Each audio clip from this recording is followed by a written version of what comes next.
My push is that we are getting like maybe $4 billion of remittance.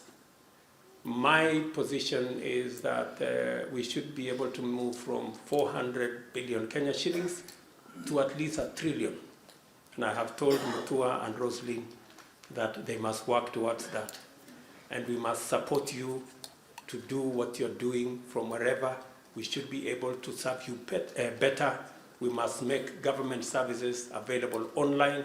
We must also make it possible for you to acquire documents, whether they are birth certificates, whether they are identity cards, or even passports, much more easily. And that's why I think Roslyn was talking about mobile consular services. And then progressively, we should be able to make it easier for you to access these services online. I am very happy. We have already consulted with the Attorney General, and I think he's given his concurrence. Is that okay, Justin? Yeah. The Attorney General has given concurrence that he is going to gazette our embassies as a place you can go and get married. But the law in Kenya will continue to apply. You can only get married if you are a man to a woman.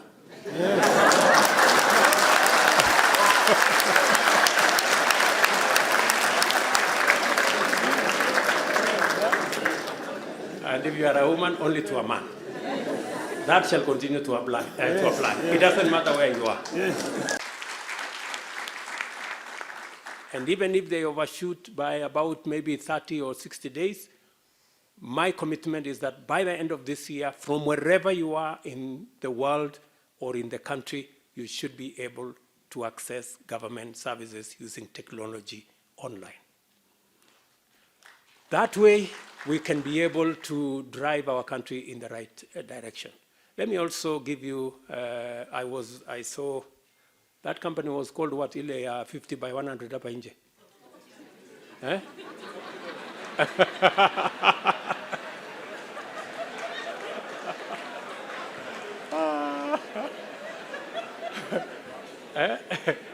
Ile kampuni ya plot hapo nje inaitwa nini?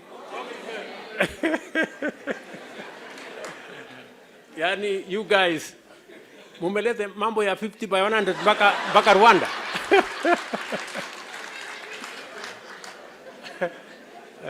I was really surprised. So, the good news on this 50 by 100 story, the good news is that I will be launching maybe in the next 2 weeks or so a new Boma Yangu initiative where from wherever you are now, you can buy our low-cost housing units, even from here. And you can buy our affordable, let me put it, affordable housing units from wherever. And you can buy it in any part of Kenya. You don't have to buy a unit in your village or your town. You can also buy it in whichever other facility that we are doing. The good news again is that we now have land that has been committed to us for this purpose. The decision we made is, all of you know, one of the largest or one of the most difficult, what makes home ownership difficult in Kenya is the price of land. Sindio? Hii 50 by 100 story hapa. So what we have decided is that we are going to make land available for free. And that is how a unit that was costing 3-4 million, we can actually make it available for 1 or 1.5 million. And we already have land available in 41 counties. We already have close to 4,000 acres of prime land in our big towns in Kenya. Some of it public land, some of it county, I'm saying national government land, some of it county government land, some of it in various categories. And I'm very happy that we are working with all counties in Kenya. So as we develop these units, be ready to be able to buy those units. And we are going to make mortgage available so that you don't have to get all the money at once. You can get money. And the Boma Yangu program, I am sure, Madam Roslyn, please work with your colleague in housing so that as you go around, please let them know how they can buy the housing units back at home.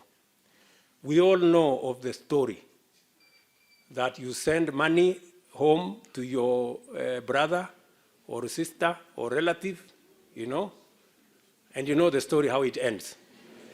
They go and take a photograph of your neighbor's building, they send it to you and tell you, we are making progress, send more money.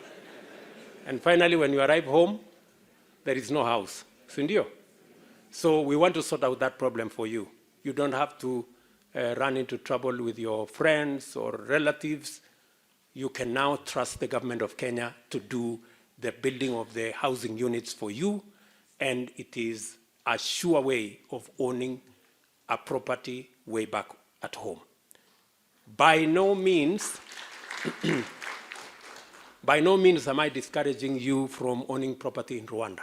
Please own some property in Rwanda. And in fact, I will take up the request of Boniface that instead of being allowed 300 square meters, I'm going to have if you had told me earlier, I would have sorted out this problem. President Kagame is a very good friend of mine, and I will explain to him that Kenyans are good property owners. You heard me last week when I had an engagement with the American Chamber of Commerce. We had a big meeting with many companies, American companies, Amazon, Google, MasterCard, and the rest of them. And we're trying to reposition our country to not only be a tech hub, but also to increase our foreign direct investment. It is good for you to know that, yes, we can grow our country using our taxes. Yes, we can add on to that the money that we can borrow from multilateral and other bilateral engagements. But much more importantly, beyond what we can raise, what we can do with our taxes, beyond what we can do with money that we borrow, we must also position ourselves so that with the private sector, we can bring in foreign direct investment. That way, we can use private sector money to grow our industries. We can use private sector money to position companies that bring value to our country, that bring investment to our country, that bring manufacturing opportunities to our country. That way, we benefit from, number one, jobs that come with it. One of the companies that we signed in last Thursday was Moderna, that is going to invest $500 million in Kenya. In fact, in total, we signed in to companies that are going to bring us close to 100,000 jobs in Kenya just last Thursday. And they are going to establish the facilities that they are going to do, not using our taxes, not using our borrowed money, but they're going to use their own resources. What we get is jobs for our young people. We also get taxes from whatever it is that they are doing. And of course, we position our country as a hub for manufacturing, for IT technology, and many other things. And for us to effectively do that, we need you guys in the diaspora to continue to be good ambassadors for Kenya, so that everybody, anywhere in the world, can know that if this gentleman or this lady comes from Kenya and we can see her work is outstanding, Kenya must be a place that I can invest in. So you, please, I am asking you, let me repeat this again. As you do whatever it is that you're doing, just know that you're not just doing it for yourself or for your family, you're doing it for your country as well. So I am very happy to be here this afternoon. And I want to promise you that we will continue to push the agenda for the transformation of our country. Let me tell you that we have a great country. Let me repeat, we have a great country. I am very proud of our country, and I am confident that Kenya is going to move to a new level. Just so that you know, I know you've said we should manage issues, and I agree with you. Part of managing our issues is not just to be able to collect tax, but we must also look after that tax. It must not be stolen, it must not be lost, it must not be wasted. It must be used for the right thing. And part of the big drive that you see, and I was talking about it yesterday when I went to one of the universities, is to digitize government services and to leverage on technology to make sure that we make government efficient, we make government accountable.